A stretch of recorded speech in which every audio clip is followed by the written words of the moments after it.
historiador español Fernando del Rey Reguillo dio una conferencia sobre la Segunda República Española.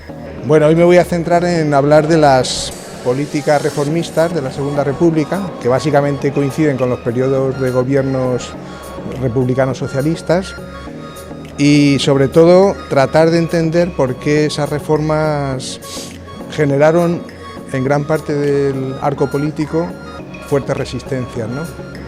Y en ese sentido me voy a detener mucho en explicar el contexto político internacional, el contexto político nacional, factores estructurales, por ahí va a ir la conferencia.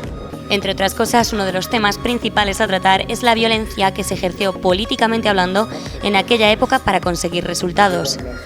Explicó que la izquierda actual no es la que era, ya que en aquella época era mucho más moderada, pero por ciertas cuestiones tuvo que polarizarse. La violencia política, la violencia en la política, entendiendo la política en un sentido amplio, es decir, pues yo qué sé, si hay una manifestación y se produce algún muerto, o una huelga general, o atentados propiamente dichos, pistolerismo, etcétera, etcétera.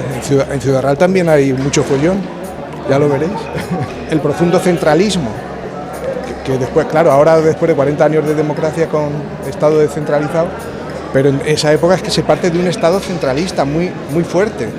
Y de hecho centralistas eran todos, menos segmentos del País Vasco, de Cataluña, de Galicia. Entonces no es algo privativo de los militares. Por ejemplo, los socialistas eran profundamente centralistas en aquella época.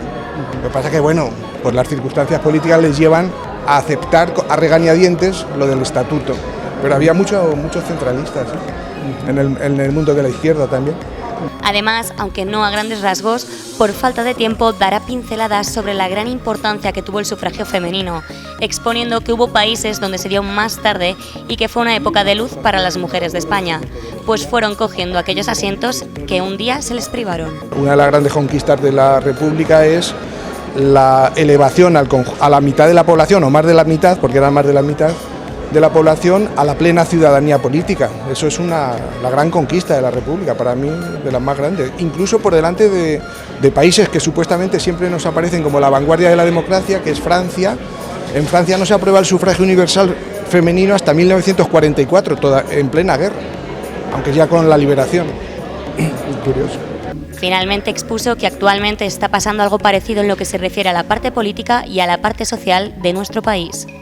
Para haber afirmado la República y estabilizarla, hubiera sido que los republicanos de Lerroux, que eso es puro centro en esa época, aunque se llamaba el Partido Republicano Radical, pero de radical no tenía ya nada, los republicanos de Lerroux, más los pequeños partidos liberales, la derecha liberal republicana de Miguel Maura, Alcalá Zamora y tal, más hazaña haber hecho un gran núcleo republicano central. Eso hipotéticamente podría, pero esto es hacer ciencia ficción, podría haber atraído al sector moderado del socialismo, que era potente en principio, y al sector moderado de la derecha católica, que también era potente. Pero eso es ciencia ficción. Es decir, que la matemática política es fundamental. La República no es simplemente, su funcionamiento, no, la República cae porque hay un golpe de Estado y punto. Pero digamos que esa falta de estabilidad tiene que ver mucho con ingeniería política, igual que ahora.